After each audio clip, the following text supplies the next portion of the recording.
और हमारे बीच एक साथी हैं, नौजवान साथी मृगांक शेखर, कुछ 2 मिनट में अपनी बातों को रखेंगे।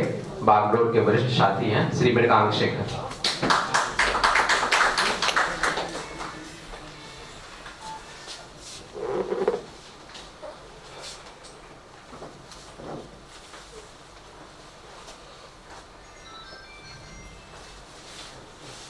Respected अध्यक्ष महोदय ओपी जायसवाल जी, रेस्पेक्टेड प्रख्यात समाजशास्त्री कांचा इलैया जी, रेस्पेक्टेड वरिष्ठ पत्रकार श्री उर्मिलेश जी, श्री दिलीप मंडल जी, रेस्पेक्टेड श्री प्रेम कुमार मणि जी, श्री श्रीकांत जी, श्रीमती शांति यादव जी, श्री महेंद्र सुमन जी एवं इस हॉल में उपस्थित अन्य गणमान्य श्रोतागण, आज मुझे काफी खुशी हो रही है कि हम सब यहाँ एकत्रित हुए हैं काफी रेलिवेंट टॉपिक को लेकर के। रेलिवेंट इसलिए मैं कह रहा हूँ कि सामाजिक न्याय की लड़ाई अब थोड़ी शिथिल पड़ चुकी है, लोगों में थोड़ा सा निराशा जाग रहा है और हम लोग 21वीं सदी में जा रहे हैं जो कि काफी तेजी से बदल रहा है। आप इंफॉर्मेशन टेक्नोलॉजी को ही ले लें, उसमें खास करके सोशल मीडिया को ले लें, तो ऑर्कुट से लेकर के अभी इंस्टाग्राम तक मात्र 10 से 15 साल में इतनी तेजी से बदलाव हुआ। और मोबाइल टेक्नोलॉजी में ले लें तो इन पेजर से लेकर करके 4G तक 15 साल में इतनी तेजी से चेंजेस आए हैं जिसका हम लोग कभी कल्पना 50 साल पहले तक नहीं कर सकते थे। तो इस बदली हुई परिस्थिति में कैसे लोगों को अपने साथ जोड़ा जाए और खास करके 1990 के बाद जो पूरी दुनिया में हुआ, जो लिबरलाइजेशन, प्राइवेटाइजेशन, ग्लोबलाइजेशन हुआ, उसके साथ इंडिया में भी जो इफेक्ट आया, उसके बाद बहुत सारे नए चीज उभर करके आए। पॉलिटिक्स में, इकोनॉमी में, सोसाइटी में, हर एक चीज में बहुत बड़ा बदलाव आया। और मुद्दे अभी अगर देखे जाएं तो हमारे सामाजिक न्याय के मुद्दे अभी भी वही पुराने मुद्दे हैं। सरकारी नौकरियों में रिप्रेजेंटेशन, जबकि हम लोग बहुत सारा जैसे हम लोगों ने प्रायोरिटाइज किया कि सबसे इंपॉर्टेंट क्या क्या मुद्दा हो सकता है, तो हमारे हिसाब से, खास करके मेरे हिसाब से, मैंने 4 मुद्दों को निकाला। 4 मुद्दे सबसे इंपॉर्टेंट होने चाहिए। सबसे पहला मुद्दा रिप्रेजेंटेशन। रिप्रेजेंटेशन किसमें? रिप्रेजेंटेशन 1990 के बाद से जो नए सेक्टर्स खुले हैं, जैसे कि सबसे बहुत बड़ा private sector, electronic media, NGO, ये जो नए सेक्टर्स खुले हैं, और जो पुराने अनछुए सेक्टर थे जिसमें सबसे बड़ा नाम जुडिशियरी का है, इन सब में रिप्रेजेंटेशन सबसे इंपॉर्टेंट है। सोसाइटी का रिफ्लेक्शन इन सब में दिखना चाहिए। अगर सोसाइटी का रिफ्लेक्शन इन सारे सिस्टम्स में दिखेगा तो फुल प्रूफ तो नहीं, लेकिन काफी हद तक सामाजिक न्याय की लड़ाई हम लोग जीत सकते हैं।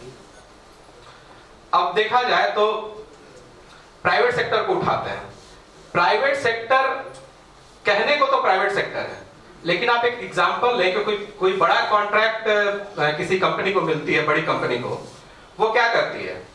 एक आईपीओ जारी करती है, आईपीओ जारी कर करके सेंसेक्स से पैसा उठाती है, या एक प्रोजेक्ट रिपोर्ट बना कर करके बैंक से पैसा उठाती है। यानी कि सेंसेक्स में जो पब्लिक पैसा इन्वेस्ट करती है या बैंक में जो पब्लिक पैसा डिपॉजिट करती है, उसी पैसे को वो रोटेट कर करके पब्लिक से प्रॉफिट बनाती है। यानी कि प्राइवेट सेक्टर कहना इनफैक्ट एक मिसनोमर टर्म है। पब्लिक फंड को यूज कर करके पब्लिक से प्रॉफिट बना कर करके वो प्राइवेट सेक्टर बन कर करके हाँ मेरा ऑटोनॉमी है, हम चूंकि प्राइवेट है इसलिए पूरा डिसीजन हम ले सकते हैं, ऐसा कुछ नहीं है। They can't take every decision, they must be responsible to the society. अब सोसाइटी के प्रति रिस्पॉन्सिबल होने का मतलब ये नहीं कि कॉर्पोरेट सोशल रिस्पॉन्सिबिलिटी के नाम पे 2% अपने प्रॉफिट का लगा दिए और अपना छुटकारा पा लिए, ऐसा कुछ नहीं है। You will have to show the representation of whole society. एक तो ये प्राइवेट सेक्टर की बात हो गई। दूसरा इलेक्ट्रॉनिक मीडिया। इलेक्ट्रॉनिक मीडिया की सच्चाई किसी से नहीं छुपी हुई है। इलेक्ट्रॉनिक मीडिया या किसी भी मीडिया की आप सच्चाई उठाकर देख लीजिए, किसी से नहीं छुपी है। वहां पे किसका क्या रिप्रेजेंटेशन है ये हर किसी को पता है। और media is the fourth pillar of the democracy. अब फोर्थ पिलर ही मात्र 2-4-5% की आबादी से खड़ा है, तो बाकी 90-95% की आबादी क्या कर रही है? उसको क्यों नहीं वहां मिल रहा है रिप्रेजेंटेशन? वो तो जो फोर्थ पिलर है वो तो हमेशा 5% 7% की बात कहते रहेगा। तो मीडिया में, उसके बाद एनजीओ, जो कि हम लोगों ने डाटा निकाला है कि भारत में लगभग एनजीओ का 1 लाख करोड़ का बजट है। बिहार में अकेले 1000 करोड़ का बजट है। उसमें आप उठा करके देख लीजिए कि जो सबल्टर्न्स हैं, जो बहुजन है, उनका रिप्रेजेंटेशन क्या है? मुश्किल से 3 से 4%। बाकी 95-96% किनका रिप्रेजेंटेशन है? कौन मलाई खा रहे हैं? ये ध्यान देने की जरूरत है। आंख बंद कर लीजिएगा उससे काम नहीं चलेगा। अगर हम 21वीं सदी में जा रहे हैं तो ये सब मुद्दे जो अनछुए थे और जो नए उभर करके आए हैं पिछले 10-15 साल में, उनको पकड़ना पड़ेगा। एक तो ये हो गया रिप्रेजेंटेशन का मामला। दूसरा जो मुद्दा हम लोग के लिए इंपॉर्टेंट है, होना चाहिए, जो मेरा पर्सनल वो है कॉमन एजुकेशन सिस्टम। हम लोग सब लोग एग्रीड हैं कि एजुकेशन मेक्स द मैन, इंसान बनाता है। तो 2 तरह का एजुकेशन 2 तरह का इंसान बनाएगा। इसमें तो कोई दो मत नहीं, किसी को नहीं होना चाहिए। तो ये 2 तरह का एजुकेशन आखिर क्यों चल रहा है? किसके लिए चल रहा है? एक एजुकेशन शाइनिंग इंडिया बनाता है और एक एजुकेशन बिल्कुल गरीब भारत बना रहा है। ये तो जो ऑलरेडी जो एग्जिस्टिंग डिवाइड्स है उसको और गहरा करता जा रहा है।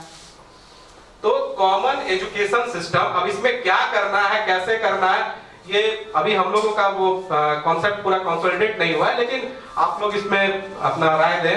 आप लोग बड़े हैं, आप लोग राय दें कि कैसे करना है। या तो आप पूरी तरह से प्राइवेट एजुकेशन सिस्टम को खत्म कर दीजिए और प्राइवेट गवर्नमेंट एजुकेशन को पे ही पूरा पैसा इन्वेस्ट करके अच्छे से इसको डेवलप कीजिए, या फिर कुछ और अल्टरनेटिव निकालिए।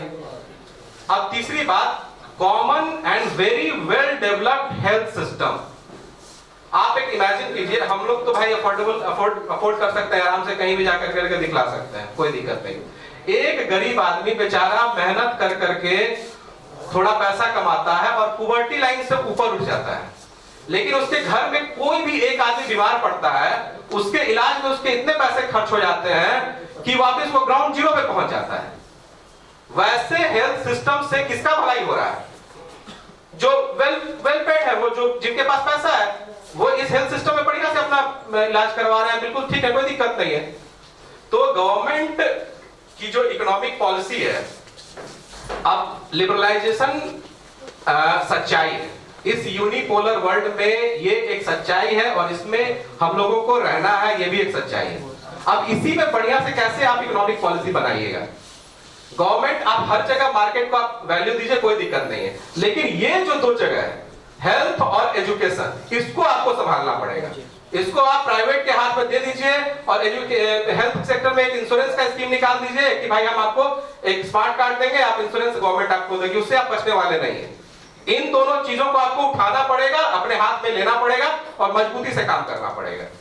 और चौथा, जो एग्रीकल्चर से रिलेटेड है, एग्रीकल्चर बैकवर्डनेस के बहुत सारे कारण हैं, बहुत सारे कारण।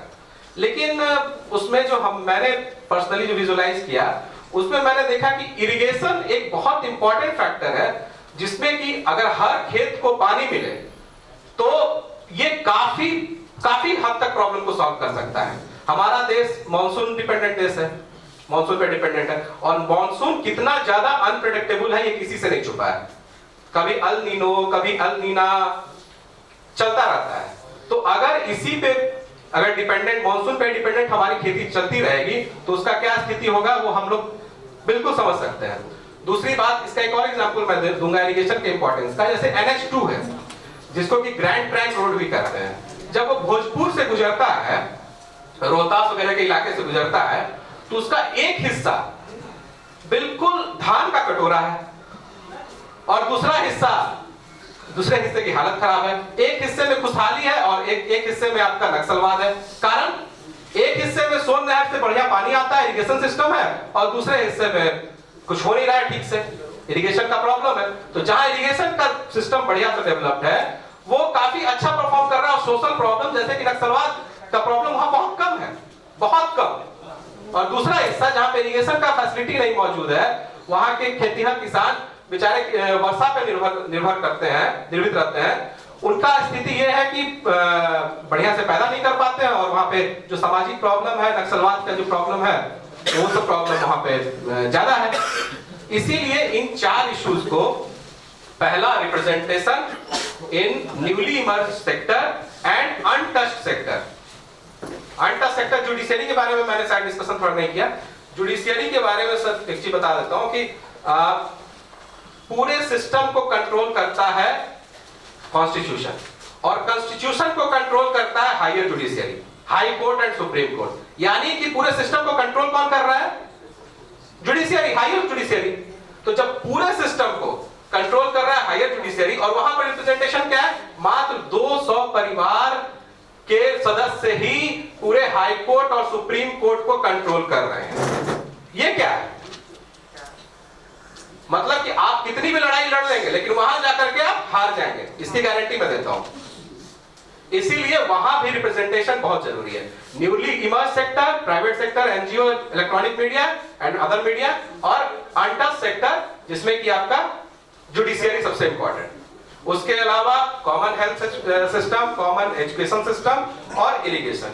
अगर इस 4 चीज को हम लोग इसमें रखते हैं और इस पे फोकस होकर काम करते हैं, तो मुझे लगता है कि काफी हद तक प्रॉब्लम सॉल्व होगा। उसके अलावा भी बहुत सारी चीज है जो अभी मनीष रंजन जी ने बताया, उसके अलावा बहुत सारी चीजें हैं, लेकिन इन 4 चीजों को रखना है और इस पे काम करना है। बस इन्हीं शब्दों के साथ मैं अपनी बात खत्म करना चाहूंगा।